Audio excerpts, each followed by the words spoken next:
Hi, everyone, and welcome to Our Disabled Future, a series where disabled voices lead the way. I'm your host, Nico, and it is a good day for disability inclusion. Each day, during Disability Pride Month and beyond, I'm amplifying real disabled stories, where we are, where we want to go, and how the heck we're going to get there. Together, I hope. Today, I'm thrilled to be joined by Dr. Rosa. Let's dive in. Hi, thank you for joining me. Sure, please, and please call me Chris. Oh, okay, I will. Thank you. Of course. So Chris, tell us about yourself and about your disabled life. Sure. My life is, I think, a living example that sometimes it's better to be lucky than good, and that timing is everything. And I happen to be born at a time when the United States was really at the cusp of some significant paradigm shifting movements for access and opportunity for people with disabilities. And I'm 58, and it strikes me that if I were 62 or 65, I probably still would have a good life, loved by a lot of people, but I don't know that I would have had access to the same opportunities that were created for me simply because of the activism of Americans with disabilities, the activists who paved the way for so many who came before me. I have muscular dystrophy, and I was diagnosed when I was very young. And I was diagnosed at a time when I was just entering elementary school, and it was on or about the time that the Individuals with Disabilities Act, Public Law 92-142, was first signed into law. And my parents didn't have many relationships or exposure to the lived experiences of disabilities, but they loved their son unbearably, and they refused to allow me to be denied access or opportunity to anything. And from speaking to other parents, there was this newly passed law, and along with them, they leaned heavily into it to make sure that I got to fully participate in all aspects of the educational experience, K through 12. I was fortunate, I was a good student, and I excelled, and it positioned me to go to college.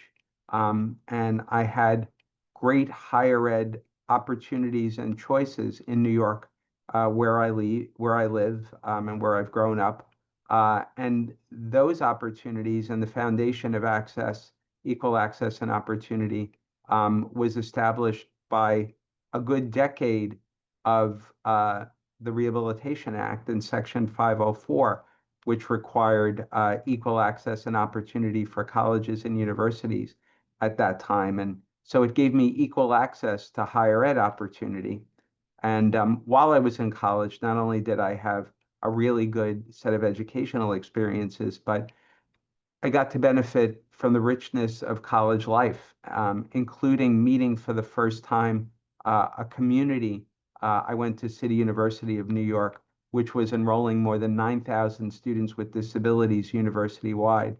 So it was the first time that I got an opportunity to meet my community, which turned out to be my movement. When I was going through college, I became part of the grassroots movement that was looking to take the access and opportunity requirements of 504 and expand them to all aspects of American life. And that movement ultimately became the movement to pass the Americans with Disabilities Act. So not only did I get to benefit from the advocacy of people who came before me, but in a small and humble way, I felt like I was part of the grassroots movement that was pressing Congress and ultimately President Bush to sign the ADA into law.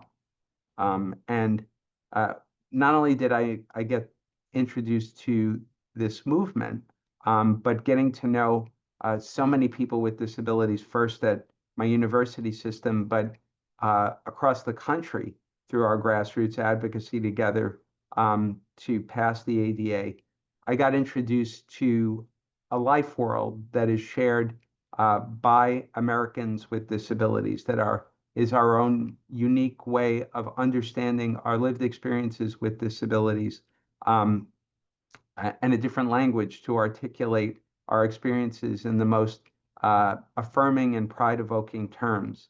And I came to know that is as American disability culture.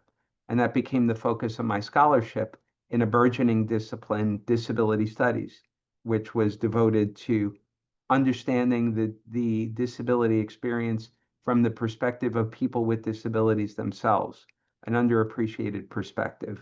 Um, and that scholarship certainly shaped my own identity and who I was, but it also gave me great opportunities to work in higher education as an administrator. And then ultimately, it positioned me well for this glorious opportunity that I enjoy now as the president and CEO of the Viscardi Center. And the Viscardi Center is a network of nonprofit organizations built rooted in Long Island, but are designed to educate, employ, and empower people with disabilities and their families across the life cycle throughout our region. And so I'm blessed to be able to do this really affirming and empowering work every day. And it's mostly luck, to be honest with you. It's a lot of hard work, but it strikes me that if I were born a half a generation earlier, I might not have had a fraction of the opportunities that were available to me. Thank you so much. What an honor to have seen that history move forward in real time. I can't even imagine. I really appreciate you letting me know kind of about your beginnings and your mindset as you move into um, a really cool and altruistic professional position. Thank you. Of course. So, what does a disability friendly future look like for you? How can we keep moving forward on this? Um, it's harder to see these days because the current climate for Americans with disabilities is so decidedly unfriendly, maybe even downright hostile. Um, I, I think we're all feeling as though legislatively, in terms of opportunities, in terms of the coarseness of our culture, that maybe we backpedaled a little bit. But nonetheless, I think, like most of us, I'm still optimistic about what the future can look like. And I think certain things are really key for us. Looking at the future, it's first of all, preserving at all costs Medicaid and Social Security. So much of our safety net, all American safety net is rooted in Social Security and in Medicaid. Um, but for people with disabilities, particularly those with physical disabilities who rely on Medicaid for critical health care, for durable medical equipment and assistive technology, and for personal assistance services that quite literally allows them to get out of bed in the morning and start their days of education, work, advocacy, community living, inclusive lives in their community. Medicaid is the key. So preserving it is key. And to take the next step to allow us to aspire to full participation in the American dream, reforming Medicaid so that eligibility is uncoupled from asset accumulation will be the critical step.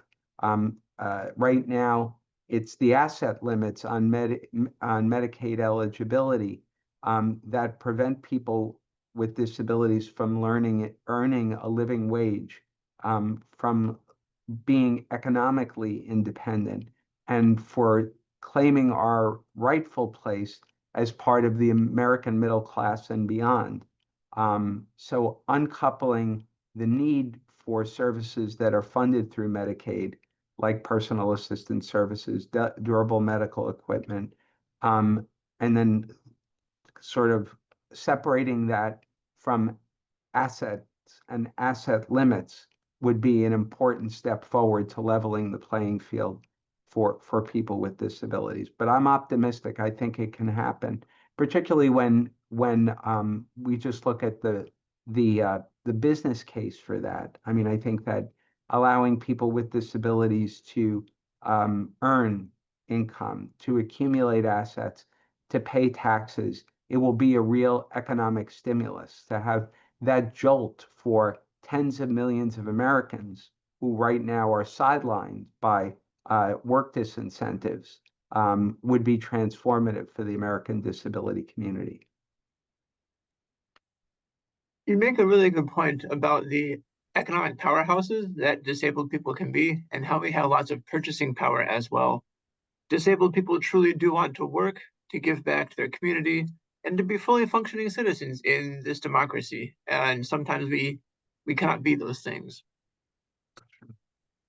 All right, Chris, you've laid out a really good vision of where we can go as disabled people into the future. But how do we get there? How do we amend our security net systems so that they catch us when we fall and everything else? It's a good question. I still have great hope in democracy. I think that first of all, I think it's contingent upon Americans with disabilities that we mobilize, organize, exercise our right to vote, making sure that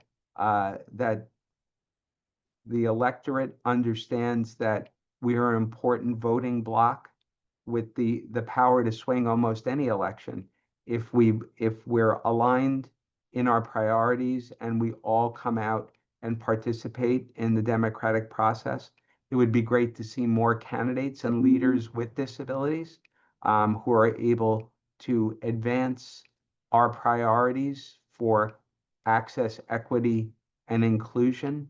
Um, uh, I think those steps are really key to creating the critical mass and the momentum necessary to create the will in Congress to reform Medicaid in a way that really gives us a pathway to the middle class and beyond.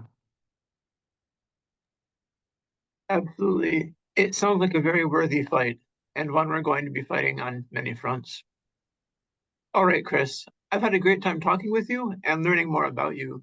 As we close our time together, I want to give you a chance that you and I, as disabled people, rarely get, and that is just a chance to brag about yourself, talk about something that you've got coming up that's really cool, or maybe you recently did something that you're really proud of. If you want to grow your presence online, promote the Viscardi School, where can people do that? But this is just your chance to be your own cheerleader. Uh, Let's hear it. thank, Thanks for the opportunity. I'm proud of a lot of the work I'm privileged to do with my colleagues and thousands of other people with disabilities through the Viscardi Center.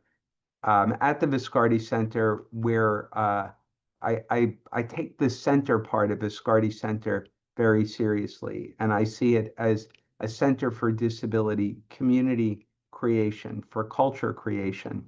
I see us as a hub of disability community and disability culture.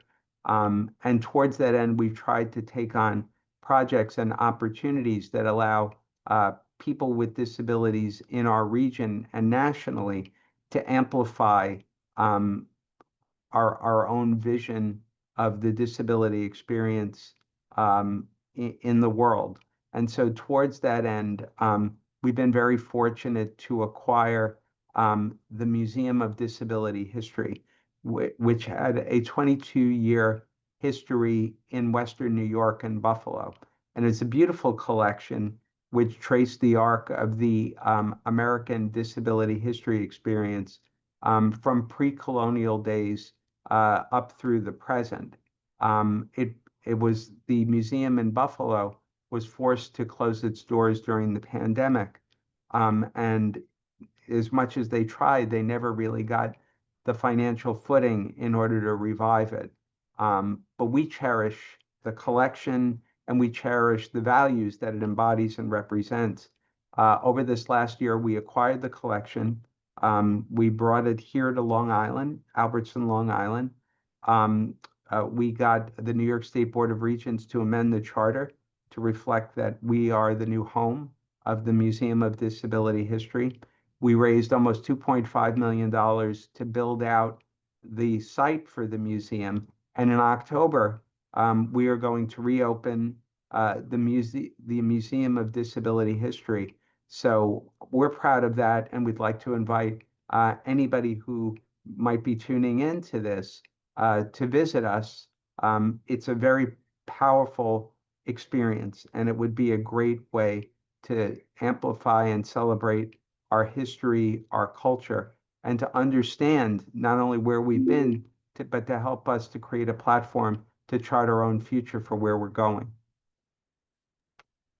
That's really cool. I would absolutely love to come visit the museum up in New York, my home state, in fact. That would be great. We'd love to have you. Thank you. I appreciate that. Chris, thank you again. I've really enjoyed talking today. Thank you. It's my privilege. Of course. Folks, tune in next time. Remember, this is our disabled future, and we're building it one day at a time together. Wherever you go and whatever you do, I'm rooting for you, and I can't wait to see what you do next. Bye.